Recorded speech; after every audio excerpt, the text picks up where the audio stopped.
Okay,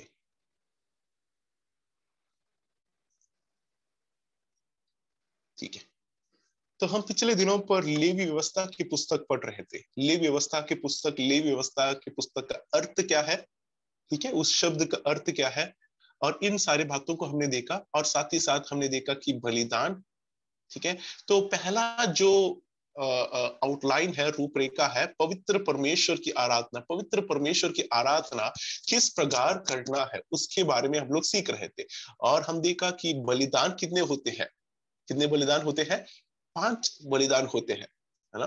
कौन से? Home बलि, जिसको हम इंग्लिश पर बर्न्ट ऑफरिंग कहते हैं, ठीक है। उसके बाद हम ग्रेन ऑफरिंग या मील ऑफरिंग या अन्न बलि, होम बलि, अन्न बलि, मेल बलि, पीस ऑफरिंग, ठीक है। फिर सिन ऑफरिंग, पाप बलि, और पाप बलि के बाद गिल्ट ऑफरिंग, क्या कहते हैं, दोष बलि, दोष बलि, दोष, दोष बलि, ठीक है। तो होम बलि, अन्न बलि और मेल बलि, उसके बाद पाप बलि और दोष बलि, ऐसे 5 बलियों को, नहीं तो बलिदानों को हमने देखा। इसमें से कौन सा वो लोग इच्छुक होकर, उनके इच्छा के आधार पर वो प्रकट कर सकते हैं, इसके बारे में हमने देखा।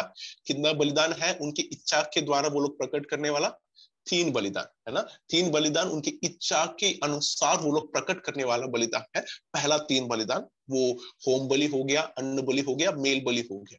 पर उसके बाद पाप बलि और जो दोष बलि है, उनके पापों के कारण उनको नियुक्त करने की जरूरत है, उसके बारे में भी हम लोगों ने देखा। उसके बाद हमने पुरोहित के लिए निर्देश, ठीक है। तो इन रूपरेखा को सीखने के लिए बहुत आसान है। बलिदान, पुरोहित, लोग, वेदी। बलिदान और वेदी प्रारंभ पर और अंत पर, और बीच पे पुरोहित और लोगों के विषय पे कहते हैं। समझ पर आया? पहला 7 अध्याय बलिदानों के विषय पे, 5 बलिदानों के विषय पे कहते हैं, और उसके बाद पुरोहित के संबंध पर, पुरोहित के लिए परमेश्वर निर्देश देते हैं, और उसके बाद हम लोगों के लिए निर्देश परमेश्वर देते हैं, और उसके बाद वेदी का निर्देश परमेश्वर देते हैं, और उस प्रकार 17 अध्याय संपूर्ण होते हैं, ठीक है। तो आज जो है, आज हमको जो है 8वीं अध्याय से 9वीं अध्याय, नहीं तो हमने जिस प्रकार देखा 8वीं अध्याय से 10वीं अध्याय तक पुरोहित के लिए निर्देश है। पुरोहित के लिए क्या निर्देश? अब तंबू सब बन गया, ठीक है। तंबू में कितना भाग होते हैं? 3 भाग होते हैं, बाहरी हिस्सा, पवित्र स्थान और अति पवित्र स्थान, ठीक है। अब इन बलिदानों को चढ़ाने के लिए प्रारंभ, नहीं तो हारून जो है उसने पहला जो है एक बलिदान अपने लिए किया। हारून और उसके पिता के लिए, हारून और उसके पुत्र के लिए पाप बलि और होम बलि चढ़ाया गया। 8वीं अध्याय के अंदर हम उसके बारे में देखते हैं। 8वीं अध्याय और 9वीं अध्याय के अंदर पहला बलिदान वो लोग अपने लिए, अपने पापों के लिए पाप बलि और होम बलि को उन्होंने चढ़ाया, ठीक है। वो 8वीं अध्याय और 9वीं अध्याय पर हम देखते हैं एक बछड़ा और एक मेढ़ा को लेते हुए उन्होंने परमेश्वर के लिए बलिदान अर्पण किया, और उस प्रकार वहां पे तंबू पर बलिदान की जगह पर वेदी पर बलिदान की शुरुआत हुआ करके हम लोग पढ़ते हैं। तो 8वीं अध्याय और 9वीं अध्याय पे हम जो पढ़ते हैं, पहला बलिदान के विषय पे हम पढ़ते हैं। पहला बलिदान कौन किसके लिए किया? हारून अपने लिए किया, ठीक है। उसने लोगों को दिखाया, या वो लोगों को दिखाना या अलग बात है, पर वो अपने लिए बलिदान किया। पहला व्यक्ति, नहीं तो पहला बलिदान वो उस तंबू पर हारून ने अपने लिए किया करके हम लोग पढ़ते हैं, ठीक है। 10वीं अध्याय पर जब हम आते हैं, हारून के 2 बच्चे नादाब और अबीहू, नादाब और अबीहू के साथ कुछ घटना हुआ इस तंबू के साथ या तंबू के संबंध। हम पढ़ते हैं 10वीं अध्याय की एक पहला आयत से लेकर 3री आयत तक हम पढ़ेंगे। तब नादाब और अबीहू नामक हारून के 2 पुत्र, आप लोग स्क्रीन देख पा रहे हो क्या?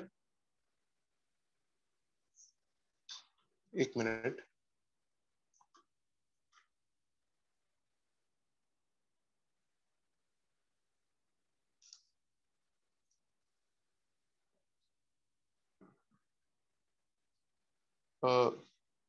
कुछ लोगों को दिखाई दे रहा है, कुछ लोगों को दिखाई नहीं दे रहा। ओके, मेरे ख्याल से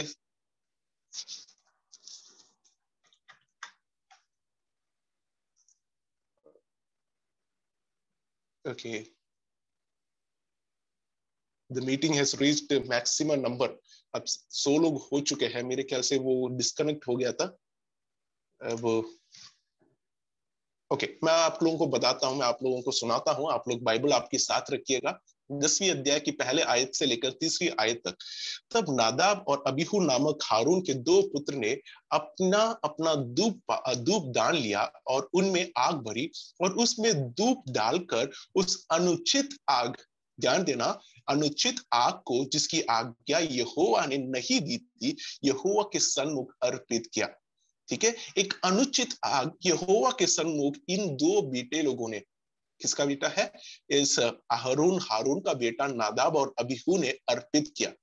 और इसका नतीजा क्या होते हैं, आप लोगों के पास बाइबल है, आप लोग मेरे साथ पढ़ सकते हैं, 2री आयत और 3रा आयत। तब यहोवा के सन्मुख से आग निकली और उन दोनों को भस्म कर दिया और वे यहोवा के सामने मर गए।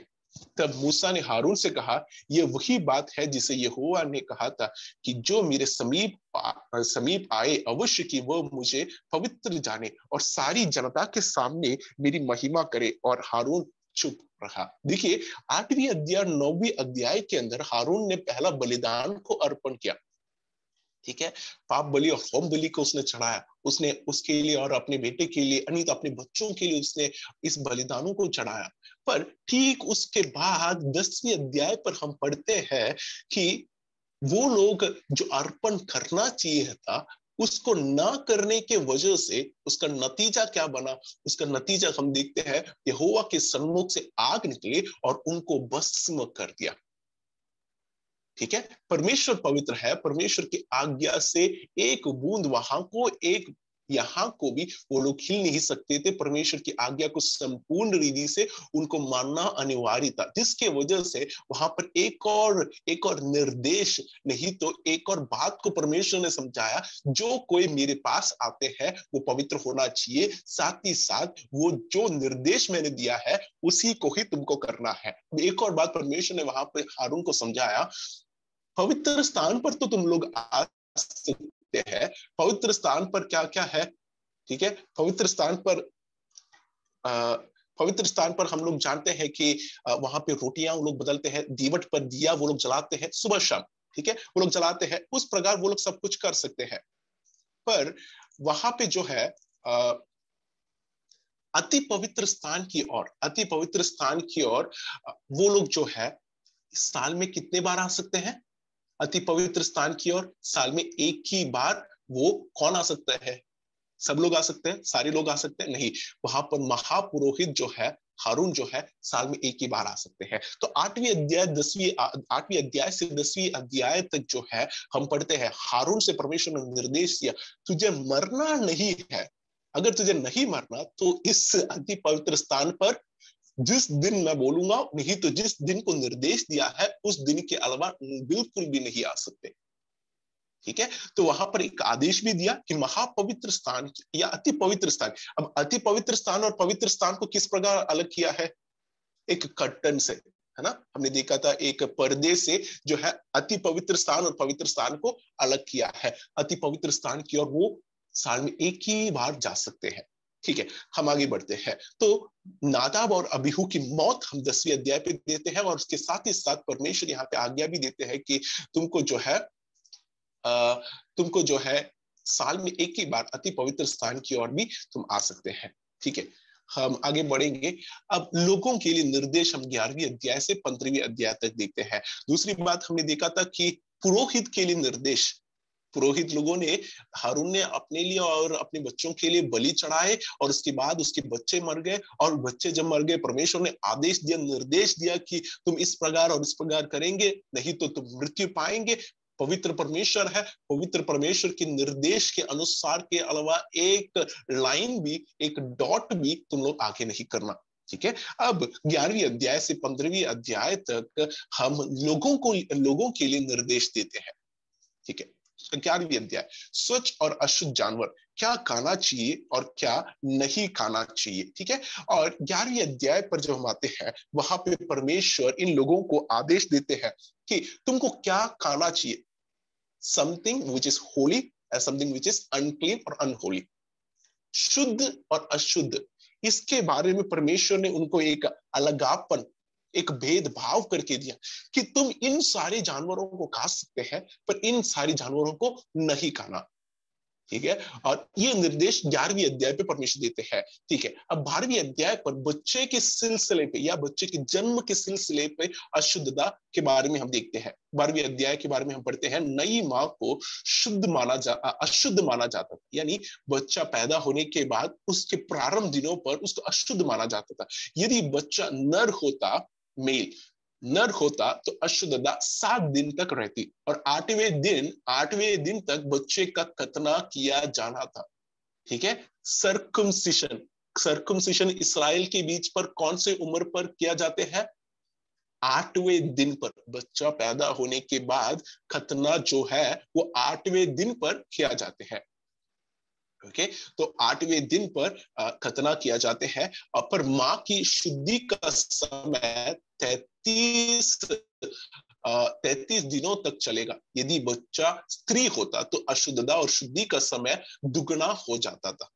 ठीक है, तो ध्यान देना कि एक बच्चा जन्म होने के बाद उसके सिलसिले पर उस स्त्री को पहला 7 दिन अशुद्ध माना जाते हैं और 8वें दिन को उस बेटे को या उस बच्चे को जो है खतना करने के लिए या सर्कमसिशन के लिए लेके जाते हैं। ठीक है, 8वें दिन पर सर्कमसिशन होते हैं और उसके बाद 33 दिन 33 डेज फिर उस माँ को क्या है, अशुद्धि का समय दिया जाता है। अगर वो बच्चा नर मेल होता, अब ये फीमेल होता तो उसका दुगना दिन लगते थे। ठीक है, शुद्धिकरण के लिए। ठीक है, यो तो 11वीं अध्याय के अंदर स्वच्छ और अशुद्ध या शुद्ध या अशुद्ध जानवरों के सिलसिले पे परमेश्वर ने आज्ञा दिया कि कौन सा क्या खाना चाहिए और क्या नहीं खाना चाहिए। 12वीं अध्याय के अंदर बच्चे के जन्म के सिलसिले पर, नहीं तो बच्चे के जन्म के बाद उस स्त्री के अशुद्धता के बारे में परमेश्वर ने विवरण करके दिया। अब 13वीं अध्याय कुष्ठ रोगी से संबंधित है। कुष्ठ रोगी से संबंधित है। शुद्ध और अशुद्ध जानवर, जन्म होने वाला नई माँ के विषय में, और 13वीं अध्याय पर कुष्ठ रोग के संबंध पर। कुष्ठ रोग से अशुद्धता, किसी को भी कुष्ठ रोग होने का संदेह होने पर निदान या डायग्नोसिस, निदान के लिए याजक के पास लाया जाना था। एक खोड़ी को छावनी के बाहर रहना पड़ता था। जब तक ये खोड़ी का बीमार उसमें से हटे ना, उसको कहाँ पे रहना है, उसको छावनी से बाहर उसको रहना था। ठीक है, तो कुष्ठ रोग के अशुद्धता हम 13वीं अध्याय पे पढ़ते हैं। ये सारी बातें लोगों के सिलसिले, अब लोगों के सिलसिले पर वहां पे जो भी इस्राएली लोग हैं उनके सिलसिले पर परमेश्वर ने दिया हुआ आदेश था इन सारे बातों। ठीक है, हम आगे बढ़ते हैं। 14वीं अध्याय कोढ़ी की शुद्ध ठहराने की। अब कोढ़ी की बीमारी या कोढ़ी की बीमारी से हुआ व्यक्ति कहां पर है? वो छावनी के बाहर है। ठीक है, वो अब एक पराया व्यक्ति है, किसी आउटकास्ट। अब उस व्यक्ति को अंदर आना है, तंबू के अंदर आना है, लोगों के साथ संबंध होना है, उसको क्या क्या करना चाहिए। कोढ़ी के शुद्ध ठहराने की व्यवस्था, नियम हम 14वीं अध्याय पे पढ़ते हैं। अगर एक कोढ़ी का बीमारी पाया जाए, उसको कहाँ पे जाना है, उसको कहाँ निकाल दिया जाता है, उसके बारे में हम 13वीं अध्याय पे पढ़ा। 14वीं अध्याय के अंदर कोढ़ी के शुद्ध ठहराने की व्यवस्था, वो व्यक्ति का एक बार बदलावट होने के बाद, नहीं तो कोढ़ी की बीमारी उसमें से हटने के बाद वो कैसे छावनी के अंदर, नहीं तो लोगों के साथ वो मेल मिलाप कर सकते हैं, उसके बारे में हम 14वीं अध्याय में पढ़ते हैं। हम 14वीं आयत से पढ़ेंगे। तो याजक आज्ञा दे कि शुद्ध ठहराने वाले के लिए 2 शुद्ध और जीवित पक्षी, देवदार की लकड़ी और लाल रंग का कपड़ा और जूफा, ये सब लिए जाए। ठीक है, और याजक आज्ञा दे कि एक पक्षी बहते हुए जल के ऊपर मिट्टी के पात्र में बलि किया जाए।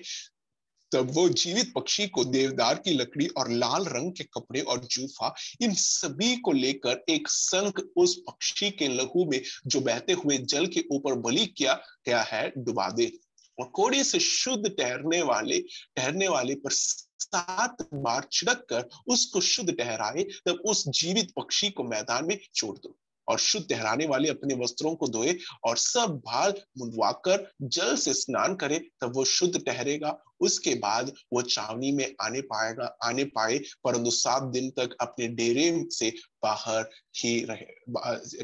बाहर ही रहे। ठीक है, तो आप लोग यहाँ पर ध्यान दिया, यहाँ पर हम पढ़ते हैं कि कोढ़ी के बीमार या लेपर, ठीक है, जिसको हम इंग्लिश में कहते हैं लेपर या कोढ़ी की बीमार, एक बार ठीक होने के बाद वो छावनी के बाहर है, छावनी से उसको अंदर आना है, उसके डेरे में आने, उसके टेंट पे, उसके तंबू में आना है। अगर उसको उस प्रकार आना है तो किस प्रकार वो आ सकते हैं? वो उस याजक को बाहर बुलाए और वहां पर एक शुद्धिकरण का प्रोसेस, शुद्धिकरण का अवस्थाओं को हम वहां पे देखते हैं। उसको एक जीवित पक्षी को लेकर जो है लहू पे डुबाकर 7 बार उस पर छिड़कना है, और उसके बाद उसको अपने आप को धोना है और अपने वस्त्र को धोना है, अपने अपना सिर मुंडन करना है, और उसके बाद वो छावनी के अंदर तो आएगा, अपने डेरे में रहेगा, पर डेरे पे क्वारंटाइन रहना पड़ेगा। अब ये क्वारंटाइन शब्द सब हम लोगों के लिए बहुत ही सुपरिचित शब्द हो चुका है ना, क्वारंटाइन। और 7 दिन तक उनको क्वारंटाइन रहना है, 7 दिन तक उनके डेरे में ही रहना है, उनको बाहर नहीं आ सकते। तो ये क्वारंटाइन सिस्टम सब पहले ही इसराइल के संबंध पे बहुत सारी बातों पे हम देखते हैं, ठीक है। परमेश्वर ने जब लेवी व्यवस्था पे लिखा, लोगों के लिए निर्देश दिया, बहुत सारे क्वारंटाइन के विषय पे हम देखते हैं। इनको बाहर नहीं आना, बाहर निकल ही नहीं सकते, इतना दिन तक तुम्हें यहाँ पे रहना है, तुम्हारी अशुद्ध नहीं तो तुम्हारी शुद्धिकरण होने के लिए तुम इतना दिन तक यहाँ पे रहना है। इस सब की व्यवस्था या नियम परमेश्वर ने पहले ही दिया करता था, करके हम लोग पढ़ते हैं, ठीक है। तो 14वीं अध्याय के अंदर कोढ़ी बीमारी से मुक्त होने वाला या शुद्ध होने वाला एक व्यक्ति का, कोढ़ी बीमारी से शुद्ध होने वाले एक व्यक्ति के व्यवस्थाओं को नहीं तो उसको किस प्रकार छावनी के अंदर आना है, इसराइल के साथ फिर से वो कैसे आ सकता है, उसके बारे में हम 14वीं अध्याय के अंदर देखते हैं। 13वीं अध्याय के अंदर हम क्या देख रहे थे? 13वीं अध्याय के अंदर एक कोढ़ी बीमारी हुआ व्यक्ति को किस प्रकार व्यवहार किया जाते हैं, उसके लिए रखा गया हुआ नियम क्या है, उसको छावनी से पहले याजक आते हैं और उसको अब देखते हैं, ठीक है, डायग्नोसिस करते हैं, उसको देखते हैं, और अगर वो कोढ़ी का बीमारी पता चला तो उसको छावनी से बाहर निकालते हैं। छावनी के बाहर निकला हुआ व्यक्ति अगर ठीक हो गया, चंगाई पाया, तो उस व्यक्ति के साथ करने वाली बातों को 14वीं अध्याय के अंदर, नहीं तो छावनी के अंदर लेकर आने वाली बातों के बारे में हम 14वीं अध्याय के अंदर पढ़ते हैं, ठीक है। हम आगे बढ़ते हैं। अशुद्ध स्त्राव, अशुद्ध स्त्राव, किसी भी जननाक स्राव के कारण एक व्यक्ति अशुद्ध हो जाता है, साथ ही वो वस्तु या व्यक्ति भी जिसे वो छूता है, शुद्धिकरण 7 दिन तक चलता है, ठीक है। तो जो भी व्यक्ति स्राव संबंध या कोई भी व्यक्ति वो स्राव संबंध की पीड़ित से, क्लेश से वो गुजरता है, वो व्यक्ति किसको छूता है या जिस वस्तु को छूता है वो भी अशुद्ध हो जाते हैं, और साथ ही साथ 7 दिन तक उनको उनको शुद्धिकरण के लिए रखा जाते हैं। और इन 7 दिन पर ये मनुष्य के वस्त्र धोने और बहते जल से स्नान करने से आरंभ होता है और भेंट के साथ समाप्त होते हैं, ठीक है। 7 दिनों के बाद ये मनुष्य वस्त्र धोते हैं, बहते जल पर स्नान लेते हैं, और भेंट के साथ परमेश्वर को भेंट देते हुए उसका समाप्त होते हैं। तो अशुद्ध स्राव, कोढ़ी की बीमारी 13वीं अध्याय और 14वीं अध्याय के अंदर, अशुद्ध स्राव के बारे में 15वीं अध्याय के अंदर हम लोग पढ़ते हैं, ठीक है। अगर अशुद्ध स्त्राव आया हुआ व्यक्ति को किस प्रकार व्यवहार करना चाहिए, नहीं तो किस प्रकार उस व्यक्ति के लिए रखा गया हुआ निर्देश नियम है, उसके बारे में हम लोग 15वीं अध्याय पे पढ़ते हैं, ठीक है। हम जल्द से 16वीं अध्याय की ओर जाएंगे। अब लोगों के लिए नियम समाप्त हो चुके हैं, ठीक है। कौन से अध्याय से लोगों के लिए नियम शुरू हुआ था? 11वीं अध्याय से लोगों के लिए नियम शुरू हुआ था, 15वीं अध्याय तक समाप्त हो चुका है, ठीक है। और लोगों के लिए नियमों पर हमने बहुत सारी बातों को देखा कि लोगों को किस प्रकार रहना चाहिए और किस प्रकार उनको व्यवहार करना चाहिए। ये सब परमेश्वर ने नियम जो निर्देश रखा गया, वो उनके बीच पर, वो लोग एक बहुत बड़ी जनता है, एक बहुत बड़ी समूह है, इनके बीच पर एक छोटी सी बीमारी आकर सभी लोगों पर ये फैले ना, ठीक है। ये परमेश्वर जानते हैं, परमेश्वर अच्छी तरह जानते हैं किस प्रकार इनको संभालने पे ये लोग विशुद्ध, शुद्ध और बीमारियों से अलग रह पाते हैं, ठीक है। तो इन सारी बातों को वो लोग देखते हुए जान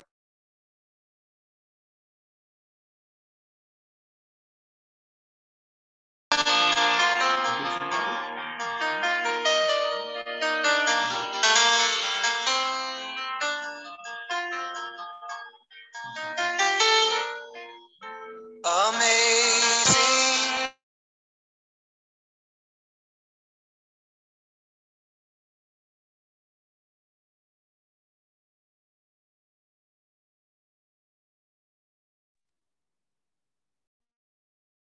अभी आप लोग सुन पा रहे हो?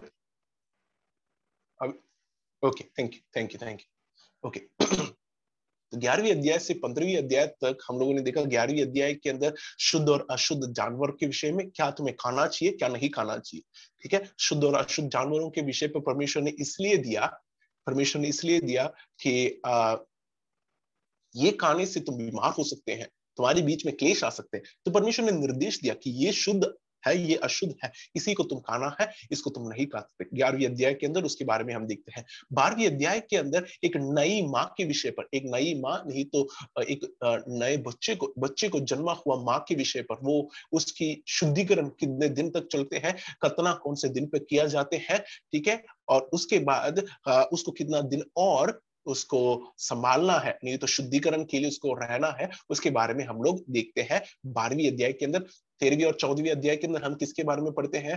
13वीं और 14वीं अध्याय के अंदर कोढ़ी की बीमारी से जो व्यक्ति पीड़ित है, उस व्यक्ति के बारे में हम 13वीं और 14वीं अध्याय के अंदर पढ़ते हैं। ठीक है, 15वीं अध्याय के अंदर हमने देखा कि श्राव के साथ क्लेश उठाते हैं, उस व्यक्ति को किस प्रकार रहना है, उसका शुद्धिकरण का जो नियम है, निर्देश है, उसके बारे में हम 15वीं अध्याय पे पढ़ते हैं। अब हम 16वीं अध्याय और 17वीं अध्याय पे आते हैं। 16वीं और 17वीं अध्याय वेदी के लिए दिया गया हुआ निर्देश है। ध्यान देना, 16वीं अध्याय और 17वीं अध्याय बहुत ही इंपॉर्टेंट या प्रमुख अध्याय है, क्योंकि यहाँ पर हम डे ऑफ अटॉर्नमेंट, प्रायश्चित का दिन, जिस दिन 16वीं अध्याय पे हारून, हम लोग जानते हैं पवित्र स्थान पे जा सकते हैं, वो हर दिन जा सकते हैं, पर अति पवित्र स्थान पर साल में एक ही बार जा सकता है। और उस अति पवित्र स्थान पर जाने के लिए उसको दिया गया हुआ नियमों के विषय में, नियमों के बारे में,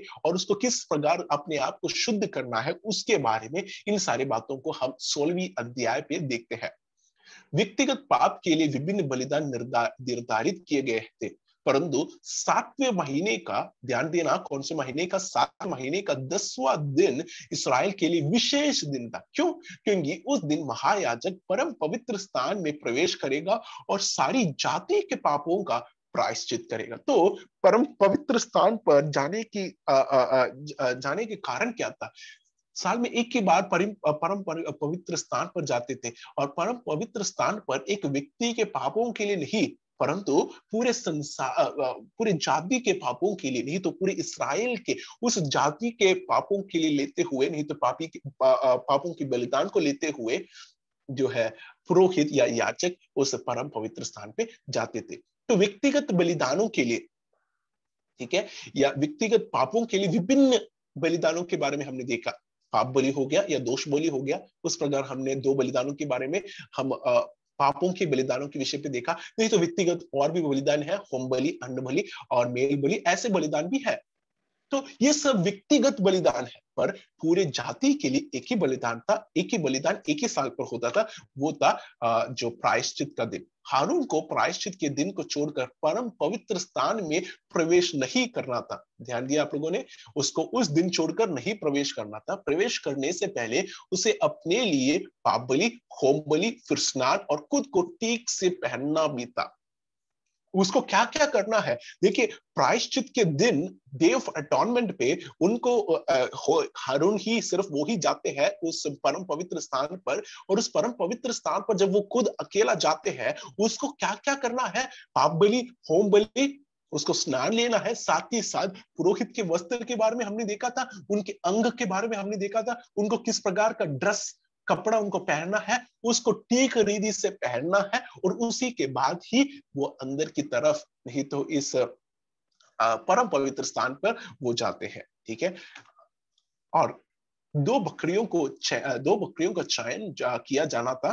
ठीक है, प्रायश्चित दिन के लिए। ध्यान से देखना, प्रायश्चित दिन पर क्या क्या होता है। प्रायश्चित दिन पर 2 बकरियों को वो लेते हैं। 2 बकरियों में से एक को पाप बलि के रूप में और दूसरे को अजाजाल या स्केप गॉट के रूप में। अब क्या है, इसको मैं विस्तार रूप से मैं आपको समझाता हूं। 2 बकरियों को वो लोग चयन करते हैं या सेलेक्ट करते हैं। ठीक है, 2 बकरियों को वो लोग सेलेक्ट करते हैं, और उसमें से एक बकरी को वो क्या करते हैं, वो पाप बलि के रूप पर चढ़ाया जाते हैं, और उसके खून लेते हैं। ठीक है, उसके खून तक आप लोग समझ के रखिए। अब दूसरा बकरी पर हम आते हैं। दूसरा बकरी जो है, वो अजाजेल है, यानी स्केप गोट है। उसको हम क्या करते हैं, देखते हैं। ठीक है। अब मैंने जो बलिदान के लिए मैंने बोला था कि पाप बलि चढ़ाने के लिए जो बकरी रखा हुआ था उसका खून ले लिया। हारून को बछड़े और बकरे के लहू को प्रायश्चित को ढकने के ऊपर 7 बार छिड़कना था। आप लोग में से कुछ लोगों ने पूछा कि मर्सी सीट क्या होता है। मर्सी सीट बहुत ही आसान है। आप लोगों ने उस परम पवित्र स्थान पर एक बक्से को देखा था जिसके अंदर 10 कल्पनाओं को, 10 आज्ञाओं को रखते हैं। उस बक्से को देखा था, और उस बक्से के ऊपर, बक्से को ढकने का एक एक चीज होता है, ढकने का एक ढक्कन, और उसके ऊपर 2 दूत या चेरुबिम खड़े हैं, अपने पंख खुला हुआ चेरुबिम, और उसके बीच के स्थान को हम मर्सी सीट कहते हैं। ठीक है, या प्रायश्चित को, हिंदी पे हम प्रायश्चित को ढकने, ढक्कन ऐसा ही हम पाते हैं। ठीक है, प्रायश्चित को ढकने या प्रायश्चित, वो जो बक्सा है, ठीक है, जो हम बक्सा उसकी कहते हैं, उसके ऊपर उसको ढकने वाले उपकरण। ठीक है, और वहां पर जो है इस खून को छिड़कते थे, खून को डालते नहीं, वो छिड़कते थे। ठीक है, और ये प्रायश्चित बलि था। समझ पे आया? तो 2 बकरी लिया जाते हैं और बछड़े भी लिया जाते हैं, और बछड़े और बकरे के लहू को प्रायश्चित के ढक्कन के ऊपर छिड़कते थे। अब एक और बकरी को उन्होंने लिया, और उसका क्या करेंगे? अजाजेल पर हाथ रखना और इसराइल के सब पापों को मान लेना। ठीक है, स्केप गोट पर या अजाजेल, ठीक है, या इस बकरी, जो दूसरा बकरी है, उस पर वो हाथ रखते हैं और इसराइल के सब पापों को ये मान लेता है। नहीं तो वो कहता है, उसके ऊपर रखते हुए मानता है कि हमने ये किया, ये गलती किया, ये सब किया करके मानता है। और उसके बाद तब बकरा शिवर के बाहर, इसराइल के जो चावनी है, इसराइल के जो रहने वाले समूह के बाहर इसको ले जाएंगे और जंगल में इसको छोड़ दिया जाएंगे।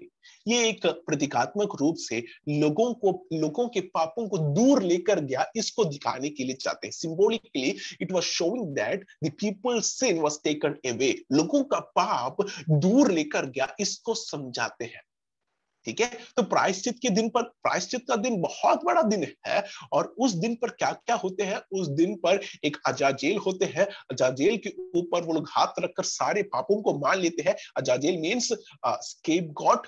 ठीक है, और उसको जो है उस शिविर के बाहर जंगल में छोड़ दिया जाते हैं। ठीक है, और उसका अर्थ या प्रतीकात्मक रूप से वो लोगों के पापों को लेकर दूर गया, इसको ही संबोधित करते हैं। ठीक है, और ऐसे 16वीं अध्याय के अंदर प्रायश्चित के बारे में हम लोग देखते हैं। और अब हमने बहुत सारे बलिदानों के बारे में देखा। इन सारे बलिदानों को बलि देने और खाने की नियम, इस बलि को खाने की एक नियम भी परमेश्वर ने 16वीं और 17वीं अध्याय पे रखा गया। 16वीं अध्याय बोलना नहीं, Leviticus chapter 16 is a very important chapter and it talks about day of atonement. Levi व्यवस्था की पुस्तक 16वीं अध्याय बहुत ही इंपॉर्टेंट प्रधान पुस्तक है, और 16वीं अध्याय के अंदर प्रायश्चित का दिन के बारे में संबोधित नहीं तो बताते हैं। तो आप लोग, एक सवाल आप लोगों को मिल गया, प्रायश्चित का दिन, नहीं तो प्रायश्चित का दिन के बारे में संबोधित करने वाला अध्याय कौन सा है? लेवी व्यवस्था की पुस्तक 16वीं अध्याय। अब लेवी व्यवस्था की पुस्तक 17वीं अध्याय पे जब हम आते हैं, वहां पे परमेश्वर समझाते हैं कि कौन सा बलिदान तुम लोग खा सकते हैं और तुम किसको नहीं खा सकते। तंबू को छोड़कर किसी भी स्थान पर बलि चढ़ाना हत्या माना जाता था, जिसका परिणाम स्वरूप दोषी पक्ष को बहिष्कृत कर दिया जाता था। ठीक है, तो तंबू के अंदर बलिदान चढ़ाना सही है। तंबू कौन सा है? परमेश्वर के वेदी जहां पे रखा हुआ है, 3 वेदियां, नहीं तो बाहरी हिस्सा पवित्र स्थान और अति पवित्र स्थान। वहां के बाहरी हिस्से पे वो लोग तंबू पर जो है बलि चढ़ा रहा है, सही है। पर उसके बाहर तंबू को छोड़कर किसी भी स्थान पर वो लोग बलि चढ़ाए, परमेश्वर ने कहा उसको हत्या माना जाते हैं। उसका परिणाम स्वरूप क्या है? उसका परिणाम क्या बनता है? जो किया हुआ व्यक्ति है, जो दोषी व्यक्ति है, उसको बहिष्कृत किया जाते हैं। वो 17वीं अध्याय पे बताते हैं। 17वीं अध्याय पर एक और बात बताते हैं। 17वीं अध्याय पे बातें बताते हैं कि खून खाने पर भी बहिष्कार किया जाए, क्योंकि मांस का जीवन खून में है। अब जो भी जीवित वस्तु है या जानवर है, उसका मांस तुम लोग खा सकते हैं, पकाए हुए या किसी भी रीति से तुम खा सकते हैं, पर उसका खून खाना, खून खाना परमेश्वर के सम्मुख पर वो दोष था, ठीक है, उस व्यक्ति को, उस दोषी व्यक्ति को बहिष्कार उसको निकाल दिया जाते हैं, क्योंकि जीवन का जो मांस का जीवन जो है वो खून में होते हैं, तो उसको वो नहीं खा सकते थे, उनके लिए बहिष्कृत किया गया हुआ एक वस्तु था। ठीक है, तो वेदी के लिए परमेश्वर ने निर्देश दिया, वो प्रायश्चित का दिन हो गया, और वेदी के बाहर जो भी बलिदान चढ़ते हैं उसको परमेश्वर ने हत्या कहा गया, और इस बलिदानों का खून खाना, नहीं तो इन जानवरों का खून खाना, उसको भी परमेश्वर ने क्या कहा, उसको भी परमेश्वर ने कहा कि वो जीवन, वो एक जानवर का खून खाना वो भी पाप है, वो दोषी बनेगा। ठीक है, तो हम 17वीं अध्याय तक समाप्त करते हैं। 13वीं अध्याय से हमने 17वीं अध्याय तक पढ़ा है ना, 11वीं अध्याय से हमने देखा, 11वीं अध्याय से 15वीं अध्याय तक हमने देखा कि लोगों के लिए निर्दोष, लोगों के लिए क्या क्या निर्दोष नहीं, निर्देश, कि लोगों के लिए परमेश्वर ने क्या क्या निर्देश दिया था, क्या क्या रूल्स रखा था। ठीक है, वो 11वीं अध्याय पर शुद्ध और अशुद्ध जानवर से शुरू होते हैं। 12वीं अध्याय के अंदर नई माँ के विषय पर कहते हैं, नई माँ का जन्म होने के बाद उसका शुद्धिकरण के विषय पर कहते हैं। ठीक है, 13वीं और 14वीं अध्याय के अंदर कुष्ठ रोगी के बारे में, ठीक है, उसके बारे में हम लोग पढ़ते हैं। 13वीं और 14वीं अध्याय के अंदर हम उस प्रकार पढ़ा, और 15वीं अध्याय के अंदर स्त्राव से पीड़ित व्यक्ति के बारे में हम लोग पढ़ते हैं, और 11वीं अध्याय से 15वीं अध्याय के अंदर इस प्रकार सीमित है लोगों के लिए निर्देश। ठीक है, 11वीं अध्याय से 15वीं अध्याय तक लोगों के लिए दिया गया हुआ निर्देश, और 14वीं अध्याय के 16वीं अध्याय से 17वीं अध्याय तक वेदी के लिए निर्देश, वेदी के अंदर या अति पवित्र स्थान पर होने वाले प्रायश्चित का दिन के बारे में बताते हैं। ठीक है, और साथ ही साथ 17वीं अध्याय के अंदर जो है हम देखते हैं वेदी के बाहर जो बातें हम देखते हैं, वेदी के बाहर जिस बातों को अलग या हत्या या बाहर निकाला गया है, नहीं तो परमेश्वर ने अलग किया गया हुआ है। वेदी के बाहर क्या क्या नहीं होना चाहिए, वेदी के बाहर या तंबू के बाहर जो भी हत्या होता है, जिस जानवरों को मार डालते हैं उसको हत्या माना गया, और खून के साथ खाने पर भी परमेश्वर ने दोषी ठहराया। ठीक है, तो आप लोगों को समझ पर आया है, इस विश्वास के साथ मैं समाप्त करता हूं। लेवी व्यवस्था की पुस्तक 17वीं अध्याय तक हम आगे हैं। अब 18वीं अध्याय से हमें आगे की बातों को देखना है। 18वीं अध्याय से लोगों के लिए मानक, पुरोहित के लिए नियम, पर्व के नियम, इन सारे आशीर्वाद और शाप, इन सारी बातों के साथ हम लेवी व्यवस्था की पुस्तक को समाप्त करेंगे। तो अभी तक आप लोगों का जो रूपरेखा है और बातें जो है आप लोगों को पूर्ण रीति से समझ पर आया, मैं विश्वास करता हूँ। मैं आपको प्रोत्साहित करता हूँ कि आप लोग भी साथ ही इन वचनों को पढ़िए। आज जो हमने पढ़ा, आज जो हमने 8वीं अध्याय से 17वीं अध्याय तक पढ़ा, अगर आप लोग आज ही पढ़ेंगे तो आपको बहुत ज्यादा समझ पर आएंगे। ठीक है, और अभी आप लोग जो हमने उत्पत्ति की पुस्तक 23वीं अध्याय पे पढ़ा था, उसके बारे में अभी जाके पढ़ेंगे तो आप बहुत कुछ भूल गए होंगे। पर अगर आपको स्पष्ट रीति से अभी आप लोग लेवी व्यवस्था की पुस्तक ये सब पढ़ेंगे तो आपको ज्यादा समझ पर आएंगे और ज्यादा मन पर रहेगा। ठीक है, तो आप लोगों को मैं प्रोत्साहित करता हूँ कि हम जितना पढ़ते हैं उसको दिन बर दिन पढ़ते हुए आगे बढ़ पाए। ठीक है, तो हम अभी प्रार्थना पूर्वक क्लास को समाप्त करेंगे। आइए हम प्रार्थना करते हैं। सुख में विराजमान प्यारे पिता परमेश्वर, धन्यवाद देते हैं इस सुबह के समय पर आपके चरणों पे झुकने के लिए और आपके वचन सीखने के लिए आपने हमारे जीवन पर मौका दिया। धन्यवाद परमेश्वर कि हमें लेवी व्यवस्था की पुस्तक और लेवी व्यवस्था की पुस्तक से हमें आपकी बातों को समझने के लिए, आपकी पवित्र और आपके जो शासन उसके बारे में समझने के लिए आपने हमको सहायता मदद किया। इस सुबह के समय आपके वचन सीखने के लिए इतने भाइयों को, बहनों को आपने समय उपलब्ध दिया, उसके लिए भी धन्यवाद। आने वाले दिनों पर हमें और भी वचन सीखते हुए आपके मार्ग पर पवित्र पवित्र से पवित्र बनते हुए जीवन बिताने के लिए सहायता मदद कीजिए। और ये सारी छोटी सी विनती यीशु मसीह के नाम से मांगते हैं, सुनो और कबूल कर स्वर्गीय पिता, आमीन। Okay.